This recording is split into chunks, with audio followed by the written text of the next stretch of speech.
evening, friends. Welcome to Atmiya Academy of Civil Services. Today's newspaper, that is the April 18th, 2020, Hindu newspaper, do discussion madana. Let us look into what are the important issues in today's newspaper, which is important from both the prelims as well as the mains perspective. So, starting, let us see what is the headlines which is given. We can see they have given here, ಏನಂತ ಕೊಟ್ಟಿದ್ದಾರೆ, post lockdown India's infection growth rate has slowed down. So ಮುಂಚೆ ನಮ್ಮದು infection ಎಷ್ಟು ದಿನಕ್ಕೆ double ಆಗ್ತಾಯಿತ್ತು ಅಂದರೆ it used to double for every 6.2 days, but now it was used to double at every 3 days. Now it is doubling at every 6.2 days. So this indicates that ಏನಂತ ನಮ್ಮದು infection rate to a certain extent you can see it has slowed down ಅಂತ. Now moving on to the other thing, you can see here in the newspaper what they have given. They have given about the RBI pumping 1 lakh crore money. Now the question will come, why RBI is pumping money? Because you can see ಇವತ್ತು ಎಕಾನಮಿಲಿ ಏನಂದರೆ liquidity ಕಮ್ಮಿ ಇದೆ. ಲಿಕ್ವಿಡಿಟಿನ ಜಾಸ್ತಿ ಮಾಡೋಕೆ ಏನು ಮಾಡಬೇಕು, R B I is trying to put in the money into the economy. That is why they want to pump in 1 lakh crore, and most of this funds will be mainly given to ಯಾರಿಗೆ, to NBFCs, NABARD, ಸಿಡ್ಬಿಗೆ. So ಅದ್ರ ಬಗ್ಗೆ ಕೊಟ್ಟಿದ್ದಾರೆ ಇಲ್ಲಿ ನಾವು ನೋಡಿದ್ರೆ. So we can see here 1 lakh crore ಅಲ್ಲಿ, let me zoom little bit for you to easily C. 1 lakh crore, of which 50,000 crore is exclusively for non-banking finance companies via banks. NBFCs experienced liquidity shortage since banks have not offered them any moratorium for repayments, while these entities have had to extend the moratorium options to the customers. ಅಂದರೆ NBFCs ಅವ್ರ ಕಸ್ಟಮರ್ಸ್ಗೆ ಮೊರಾಟೋರಿಯಂ ಕೊಟ್ಟಿದ್ದಾರೆ, ಅಂದರೆ ನೀವು ಸದ್ಯಕ್ಕೆ ಏನು interest ಕಟ್ಟೋಕೆ ಹೋಗ್ಬಿಡಿ ಅಂತ. ಬಟ್ NBFCs ಬ್ಯಾಂಕಿಗೆ ಮೊರಾಟೋರಿಯಂ ಕೊಡಬೇಕಲ್ಲ, ಅದನ್ನು ಬ್ಯಾಂಕಿಗೆ ಇಂಟ್ರೆಸ್ಟ್ ಕಟ್ಟಬೇಕಲ್ಲ, ಅದಕ್ಕೆ ಯಾವ ಥರದ್ದು ಮೊರಾಟೋರಿಯಂ ಅಂದರೆ ಟೆಂಪ್ರವರಿ ಸಸ್ಪೆನ್ಷನ್ ಮಾಡಿಲ್ಲ. ಸೊ ಆದ್ದರಿಂದ RBI has extended 50,000 crore to refinancing agencies such as NABARD, SIDBI, national housing banks. ಇದನ್ನು ನಾವು ಏನಕ್ಕೆ ರೀಫೈನಾನ್ಸಿಂಗ್ ಏಜೆನ್ಸೀಸ್ ಅಂತ ಕರೆಯೋದು ಅಂದರೆ, basically these are all do the refinancing functions. ಅಂದರೆ ಇವರು ಡೈರೆಕ್ಟಾಗಿ ಒಬ್ರಿಗೆ ಲೋನ್ ಕೊಡೋದಂತಲ್ಲ, ಅವ್ರು ರೀಫೈನಾನ್ಸಿಂಗ್ ಫಂಕ್ಷನ್ಸ್ ಮಾಡ್ತಾರೆ. So let us look in to now what are the functions of the NBFCದು ಫಂಕ್ಷನ್ಸ್ ಏನಿದೆ ಅಂತ ನೋಡೋಣ. What is an NBFC? So we can see here NBFC is what. NBFC ಅಂದರೆ non banking financial company. Now to look the other points ಏನಿದೆ important ಇದರಲ್ಲಿ. A non-banking financial company ಅಂದರೆ ಏನು? It is a company, ನೆನ್ಪಿಟ್ಕೊಳ್ಳಿ, it is registered under the companies act 1956. So ಇದ್ರ ಏನು ಕೆಲಸ? It is engaged in the business of loans, advances, acquisitions of shares, stocks, bonds, debentures, securities which are issued by the government or local authority or other marketable securities like nature, leasing, hire purchase, insurance business, chit business. So ಈ NBFCs ಅಂದರೆ they are registered under the Companies Act 1956, and those NBFCs which are regulated by the RBI. But you also have to remember that all NBFCs are not regulated by RBI. Certain NBFCs are registered under the Chit Funds Act. Certain NBFCs are registered under the other agencies. So we can see here these are the functions what an NBFC does. But please remember, NBFC ಯಾವ್ದು include ಆಗಲ್ಲ ಅಂದರೆ, it does not include any institution whose principal business is that of agricultural activity, industrial activity, purchase or sale of any goods other than securities ಬಿಟ್ಟು ಮಿಕ್ಕಿದ ಯಾವುದರಲ್ಲಿ ಏನು purchase of sale of goods ಆಗುತ್ತೆ. And providing any surface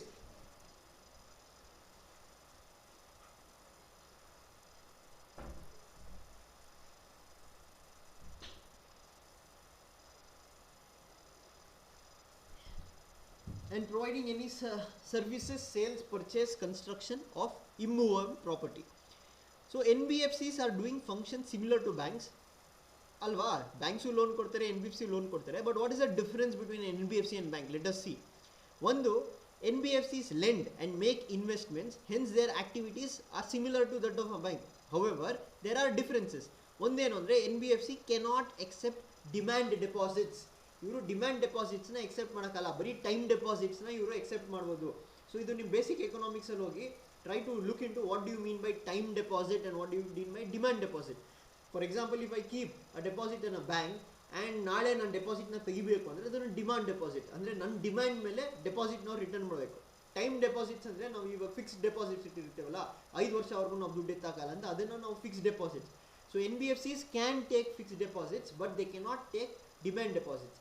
ಮತ್ತು ಇನ್ನೊಂದು ನೆನ್ಪಿಟ್ಕೊಳ್ಳಿ, NBFCs do not form part of the payment settlement system and they cannot issue checks drawn on it itself. So ಎರಡು ನೆನ್ಪಿಟ್ಕೊಳ್ಳಿ, they do not form part of the payment and settlement system and they cannot issue checks which are drawn on itself. But a deposit insurance facility of deposit insurance and credit guarantee scheme is not available for the depositors of NBFC unlike in the case of banks. So ನಮಗೆ deposit ಇದ್ರೆ ಬ್ಯಾಂಕಲ್ಲಿ, normal ಬ್ಯಾಂಕ್ಸಲ್ಲಿ we have deposit insurance facility and there is also credit guarantee corporation, but facilities it is not available to the depositors of a non-banking financial company. So friends, these are the important things which you need to remember regarding NBFCs. NBFCs ಬಗ್ಗೆ ಇಷ್ಟನ್ನು ನೀವು ನೆನಪಿಟ್ಕೋಬೇಕಾಗುತ್ತೆ. Now moving to the other thing, ಇಲ್ಲಿ ನೀವು ನೋಡ್ಬೋದು ಪೇಪರಲ್ಲಿ ಏನು ಕೊಟ್ಟಿದ್ದಾರೆ, ಒಂದು ನಿಮಿಷ, ಲೆಟ್ ಮೀ ಶೋ ಯು. ಇಲ್ಲಿ ನೀವು ನೋಡ್ಬೋದು ಏನಂತ ಹೇಳಿದರೆ, RBI has also said it has increased the ways means advances limit to the states by 60% over and above the limit of March 31st, 2020 ಅಂತ. But we have to know first is what is ways and means and advances ಅಂತ ಗೊತ್ತಿರಬೇಕಲ್ಲ. So let us look into what do you mean by ways, means and advances.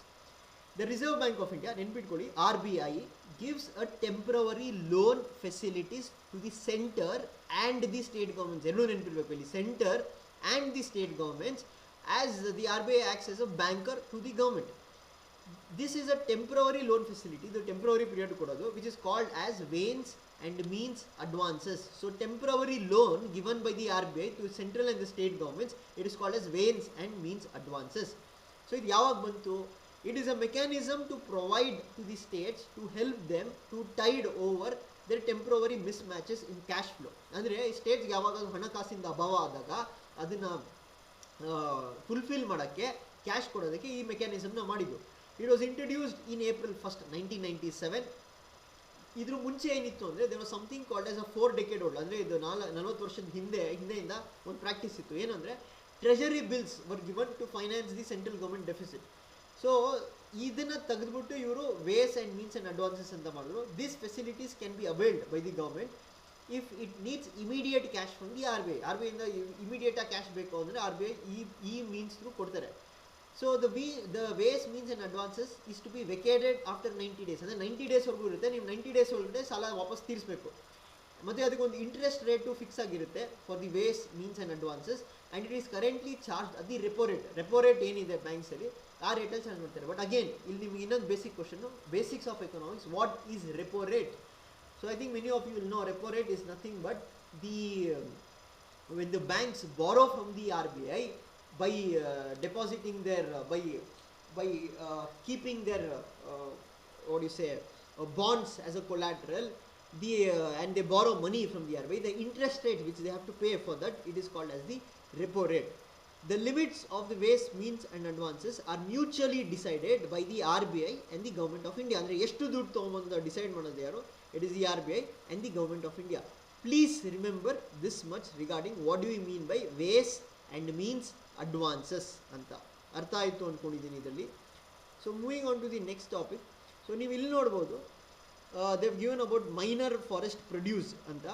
So ಇದು ಪ್ರಶ್ನೆ ಬರುತ್ತೆ, what is minor forest produce ಆಯಿತಾ? ಇಲ್ಲಿ ನೋಡೋದು minor forest produce includes non timber items. Let me specify, ನೆನ್ಪಿಟ್ಕೊಳ್ಳಿ, non timber items. ಮರ ಬರಲ್ಲ minor forest ಪ್ರೊಡ್ಯೂಸಲ್ಲಿ. ನಾನ್ ಟಿಂಬರ್ ಐಟಮ್ಸ್ ಯಾವ್ದಾದ್ರದ್ದು? ಬ್ಯಾಂಬೂಸ್ ಬರುತ್ತೆ, ರೂಟ್ಸ್ ಬರುತ್ತೆ, ಸೀಡ್ಸ್ ಬರುತ್ತೆ, ಫ್ರೂಟ್ಸ್ ಬರುತ್ತೆ, ಫ್ಲವರ್ಸ್ ಬರುತ್ತೆ, ಮತ್ತು ಪ್ಲ್ಯಾಂಟ್ಸ್ ಬರುತ್ತೆ. ಇದು ಏನಕ್ಕೆ ಅಂದರೆ ಈ ಶೆಡ್ಯೂಲ್ಡ್ ಟ್ರೈಬ್ ಯಾರು ಇರ್ತಾರೆ ಅವ್ರು ಎಷ್ಟೊಂದು ಜನ ಫಾರೆಸ್ಟಲ್ಲಿ ಏನು ಇರ್ತಾರೆ, ದೇ ಆರ್ ಡಿಪೆಂಡೆಂಟ್ ಅಪಾನ್ ಈ non forest minor forest produce. ಯಾಕೆಂದರೆ ಇವ್ರು ಮಾಡಿ ಇದರಿಂದ ದುಡ್ಡು ಸಂಪಾದನೆ ಮಾಡಿ ಅವ್ರ ಸಂಸಾರನ ನಡೆಸ್ತಾರೆ. ಸೊ ಅದನ್ನೇ ನಾವು ಕರೆಯೋದು minor forest produce. And moving on to the next thing, ಇದೊಂದು ನೀವು ಎಥಿಕ್ಸಲ್ಲಿ ಯೂಸ್ ಮಾಡ್ಬೋದು. Pune Zilla Parishad plans for tough action to check violence ಅಂತ ಕೊಟ್ಟಿದ್ದಾರೆ. So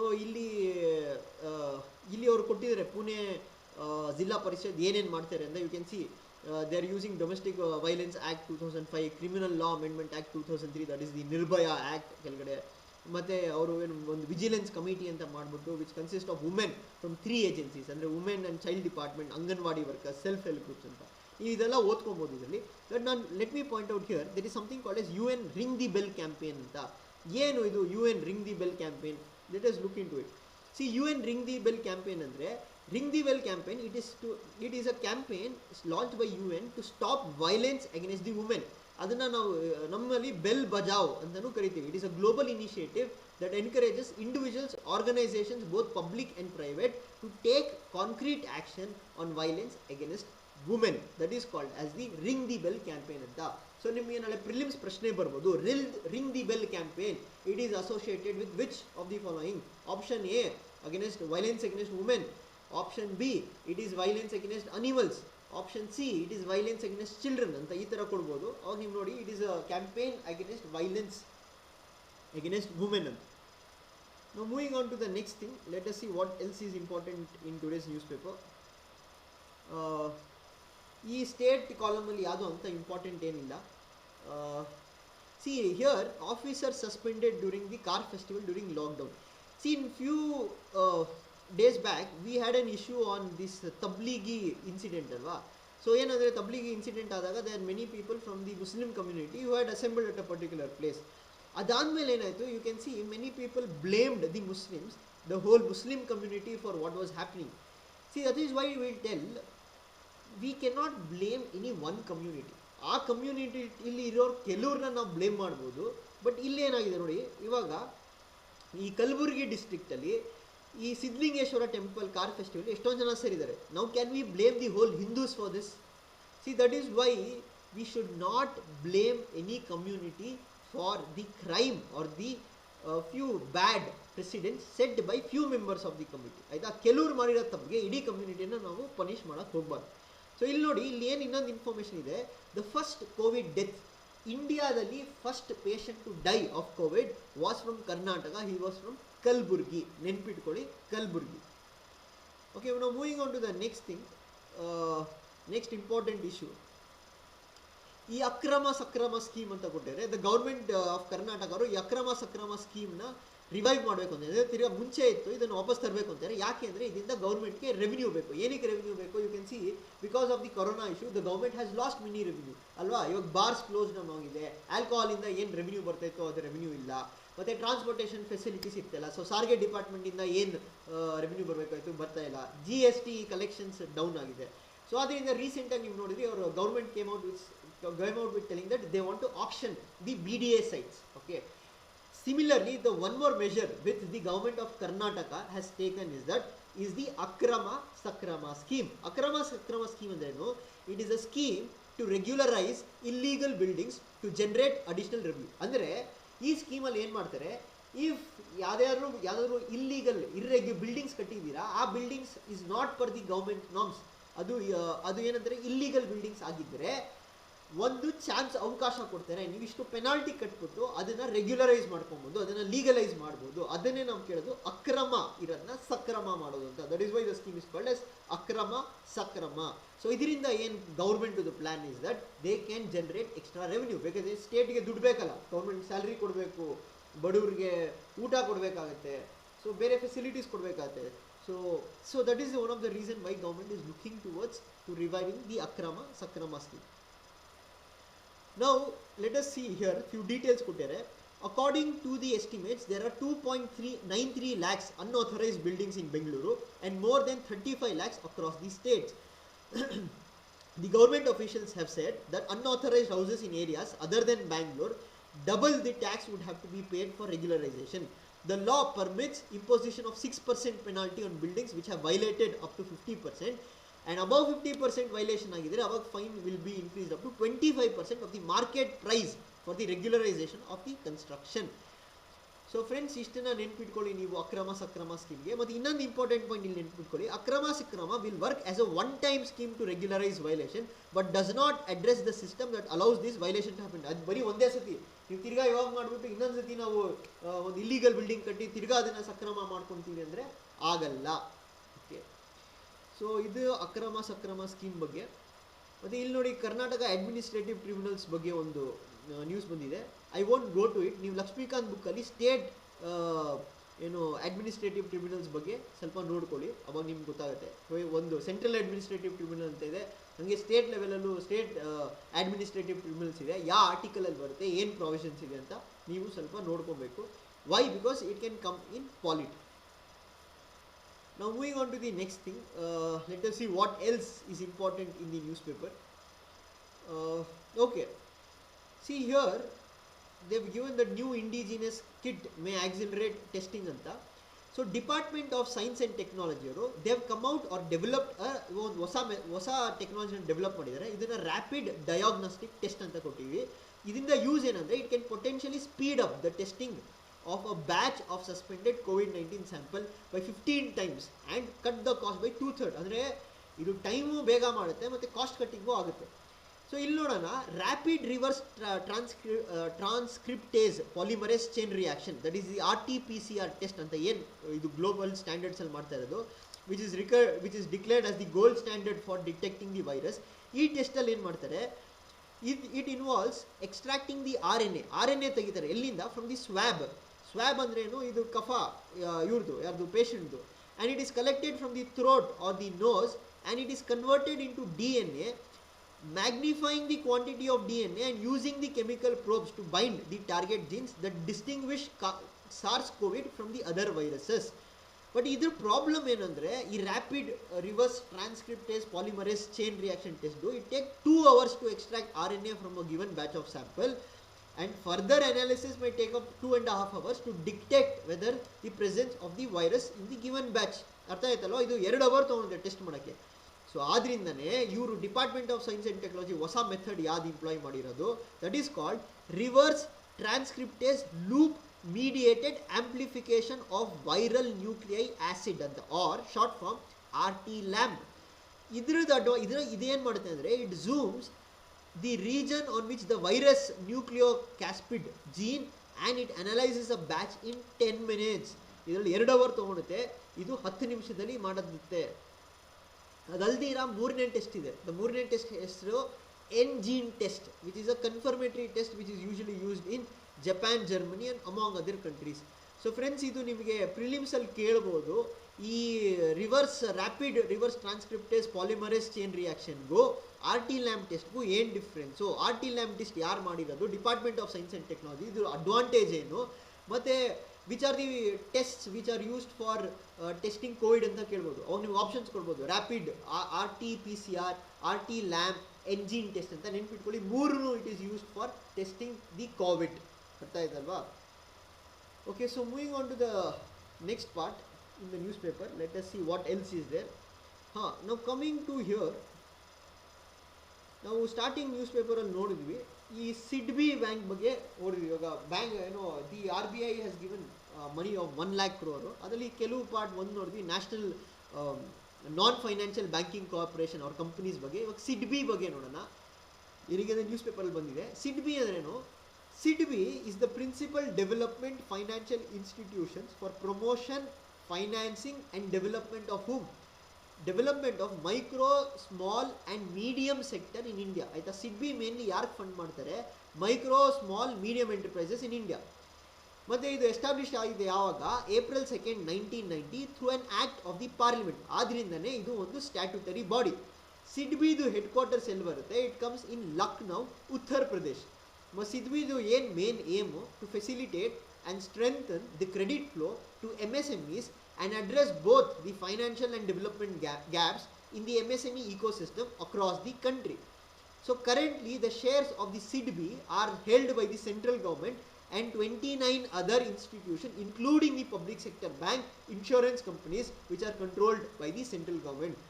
So prelims ge ishtna ನೀವು ನೆನ್ಪಿಟ್ಕೊಳ್ಳಿ. these are the main points. ಅದಲ್ದಿರ ನಾವು ನಬಾರ್ಡ್ ಬಗ್ಗೆನೂ ಕೊಟ್ಟಿದ್ದಾರೆ.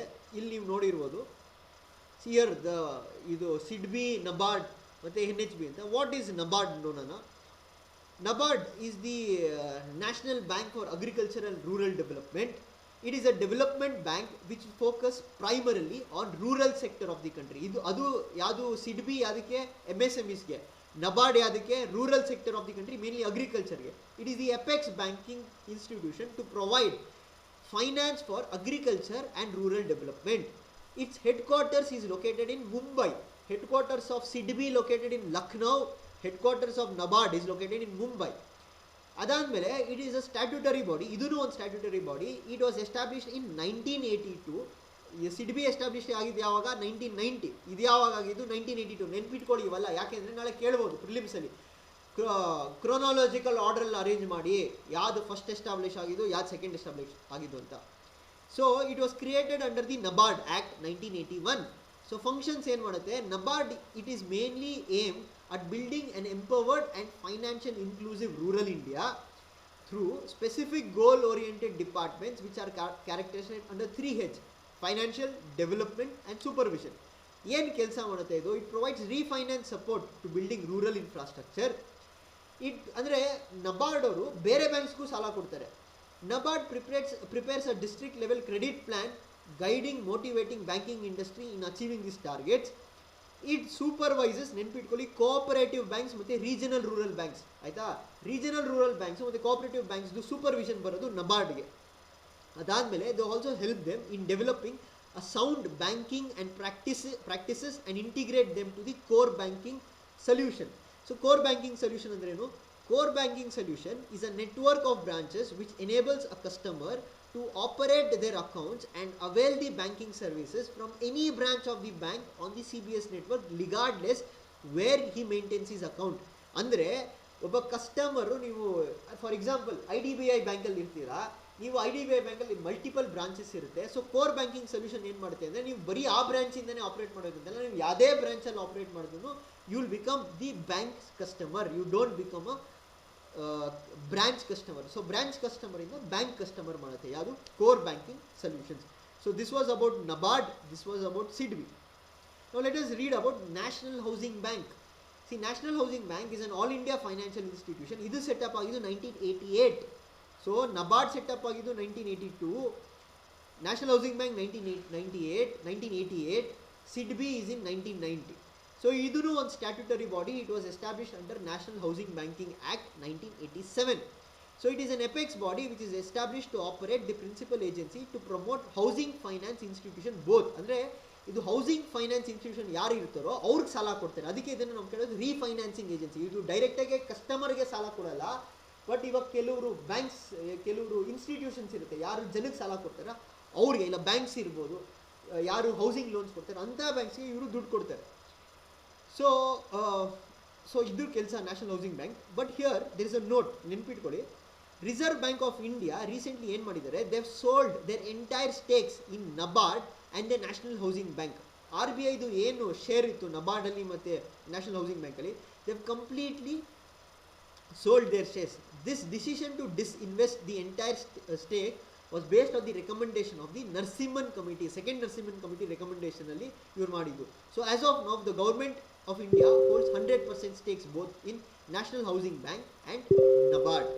Please remember these points, friends. This is helpful from the exam point of view. ಆಯ್ತಾ? ಇದು exam point of view ಇಂದ important. So let us move into the next issue. ನೋಡೋಣ next ಏನು important ಇದೆ ಅಂತ. ಈ ಎಡಿಟೋರಿಯಲ್ ಪೇಜಲ್ಲಿ ಇದು ಅಗ್ರಿಕಲ್ಚರಲ್ ಸೆಕ್ಟರ್ ಬಗ್ಗೆ ಕೊಟ್ಟಿದ್ದಾರೆ. ಹೆಂಗೆ ಮೈಗ್ರೆಂಟ್ ಲೇಬರ್ಸಸ್ ಇಲ್ಲ ಅಂದರೆ ಏನು ಪ್ರಾಬ್ಲಮ್ ಆಗುತ್ತೆ ಅಂತ ನೀವು ಓದ್ಬೋದು. It will help you in certain ways, it will help ಆಗ್ಬೋದು ನಿಮ್ಗೆ ಈ editorial page. I recommend you to read. Okay, ನಾವು you can see one more is that Pakistan is trying to export terror ಅಂತ army chief ಹೇಳಿದ್ದಾರೆ. Launching pad. So ನೆನ್ಪಿಟ್ಕೊಳ್ಳಿ, line of control ಬರೋದೆಲ್ಲಿ? Between India and Pakistan. Line of actual control ಅದೆಲ್ಲಿ ಬರೋದು? ಅದು ಬರೋದು between India and China. ನೆನ್ಪಿಟ್ಟು. So ಇಲ್ಲಿ ಮೈನರ್ ಫಾರೆಸ್ಟ್ ಪ್ರೊಡ್ಯೂಸ್ ಸ್ಟಾರ್ಟಿಂಗಲ್ಲಿ ಓದಿದ್ವಲ್ಲ. ಸೊ ಇವಾಗ ಮೈನರ್ ಫಾರೆಸ್ಟ್ ಪ್ರೊಡ್ಯೂಸ್ ಅಂದರೆ ಏನು, ಅದು ಸ್ಕೀಮ್ ಏನಾದರೂ ಇದೆಯಾ ಅಂತ ನೋಡೋಣ. So minor forest produce is a major source of livelihood. ಯಾರಿಗೆ? ಯೂಶಲಿ ಟ್ರೈಬಲ್ಸ್ಗೆ, because they belong to the forest of the poor section of the society. So ಇಲ್ಲಿ ನೋಡ್ಬೋದು, the importance of minor forest produce is that ಈ 100 million tribals are dependent for their food, shelter, medicines, cash and income. So ಈ minor forest ಪ್ರೊಡ್ಯೂಸ್ನ add ಮಾಡೋದು ಯಾರು? Ministry of tribal affairs. ನೆನ್ಪಿಟ್ಕೊಳ್ಳಿ, ಯಾವುದೇ ಒಂದು ವಸ್ತುನ ಮೈನರ್ ಫಾರೆಸ್ಟ್ ಪ್ರೊಡ್ಯೂಸರ್ ಡಿಕ್ಲೇರ್ ಮಾಡೋಕ್ಕೆ ಅಧಿಕಾರ ಇರೋದು ministry of tribal affairs.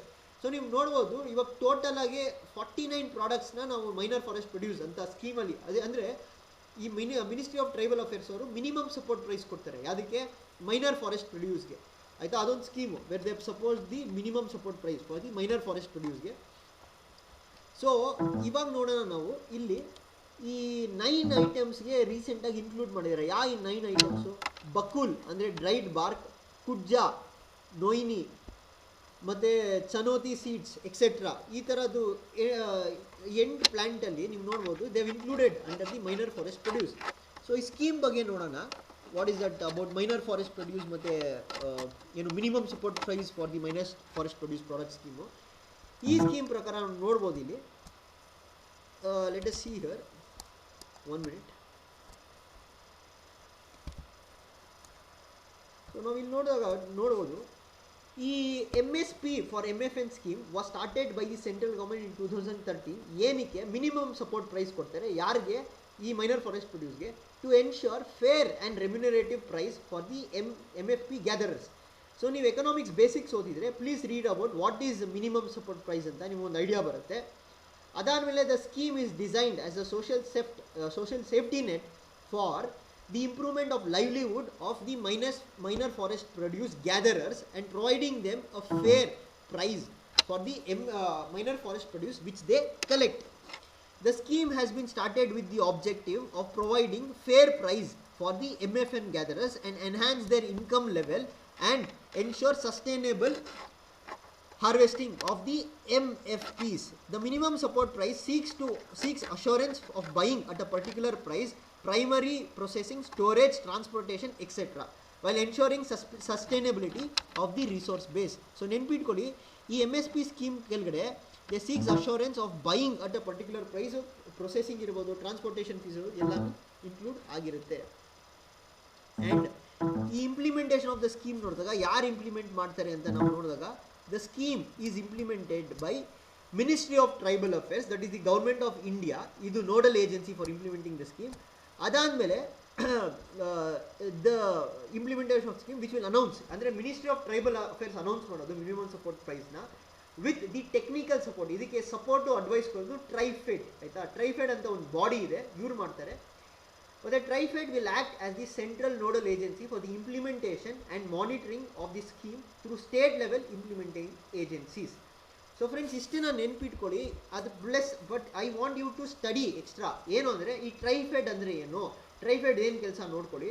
But ನೆನ್ಪಿಟ್ಕೊಳ್ಳಿ ಇಂಪಾರ್ಟೆಂಟ್ ಪಾಯಿಂಟ್ಸ್ ಅಂದರೆ ಏನು ಅಂದರೆ, ಇಲ್ಲಿ ministry of tribal affairs, government of India is the nodal ministry of implementing the MSP for MFP scheme. ಅಂದರೆ MSP for the minor forest produce ಸ್ಕೀಮ್ಗೆ nodal implementating agency ಯಾರು ಅಂದರೆ it is the ministry of tribal affairs.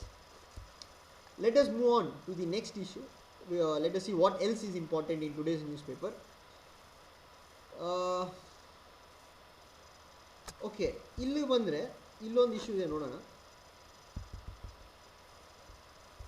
You can see the World Bank ದು chief ಹೆಸರು ಕೊಟ್ಟಿದ್ದಾರೆ, ನೋಡ್ಕೊಳ್ಳಿ. ಫಿಲಿಮ್ಸಲ್ಲಿ ಒಂದ್ಸತಿ ಕೇಳ್ಬೋದು. It is David Malpass is the head of the World Bank. So ನಾವು ಮುಂಚೆ ವರ್ಲ್ಡ್ ಬ್ಯಾಂಕ್ ಬಗ್ಗೆ ಡಿಸ್ಕಸ್ ಮಾಡಿದ್ವಿ. It is one of the Bretton Wood brothers ಅಂತ ಕರಿತೀವಿ, ಅಲಾಂಗ್ ವಿತ್ IMF. ಸೊ ಏನು ಮಾಡಿದ್ದಾರೆ IMF ಅವ್ರು, ವರ್ಲ್ಡ್ ಬ್ಯಾಂಕ್ ಅವ್ರು ಏನಿದ್ದಾರೆ, there is going to loss of job and income has impacted the people's ability to afford food. ಆದ್ದರಿಂದ ಇವಾಗ ಏನು ಮಾಡ್ತಾರೆ ವರ್ಲ್ಡ್ ಬ್ಯಾಂಕಲ್ಲಿ ಒಂದು ಆರ್ಗನ್ ಇದೆ, ಅದನ್ನು ಇಂಟರ್ನ್ಯಾಷನಲ್ ಡೆವಲಪ್ಮೆಂಟ್ ಏಜೆನ್ಸಿ ಅಂತ ಕರಿತೀವಿ, which mainly provide loans to the poor countries of the world. Poor ಕಂಟ್ರೀಸ್ಗೆ ಇವರು ಇಂಟ್ರೆಸ್ಟ್ ಫ್ರೀ ಲೋನ್ಸು ಮತ್ತು ಲಾಂಗ್ ಟರ್ಮ್ ಲೋನ್ಸ್ನ ಕೊಡ್ತಾರೆ. ಅಷ್ಟನ್ನು ನೆನ್ಪಿಟ್ಕೊಳ್ಳಿ. Actually we had discuss this in the previous newspaper at last. So ಅದು ಬಿಟ್ಟರೆ ಇವತ್ತಿನ ನ್ಯೂಸ್ ಪೇಪರಲ್ಲಿ there is nothing much else which is important, but these are the things which you have to remember from the exam point of view. So friends, due to certain technical issues, last 2 days we were not able to upload the newspaper analysis, but we'll upload the April 17th ಮತ್ತು April 16th pretty shortly in a day or two. ಮತ್ತು ಈ ಪ್ರಿಲಿಮ್ಸ್ದು ಒಂದು ನಾವು express ಅಂತ ಒಂದು initiative ತೊಗೊಂಡಿದ್ವಿ. That also was cut short because of certain issues with the technical problem, but we can assure you that from Monday we'll be starting regularly, and we'll ensure that we keep up with the time. So please continue to share our channel with your friends. ಬೇರೆಯವ್ರ ಜೊತೆ share ಮಾಡಿ, news paper ಬಗ್ಗೆ awareness ಕೊಡಿ. So will help the students to analyse ಮತ್ತು read news paper effectively. Especially ನಮ್ಮ ಕರ್ನಾಟಕ ಸ್ಟೂಡೆಂಟ್ಸ್ಗೆ ಇದು ಒಂದು ಇನಿಷಿಯೇಟಿವ್ ನಾವು ಮಾಡಿರೋದು. So thank you friends, let us meet tomorrow again. Till then, take care.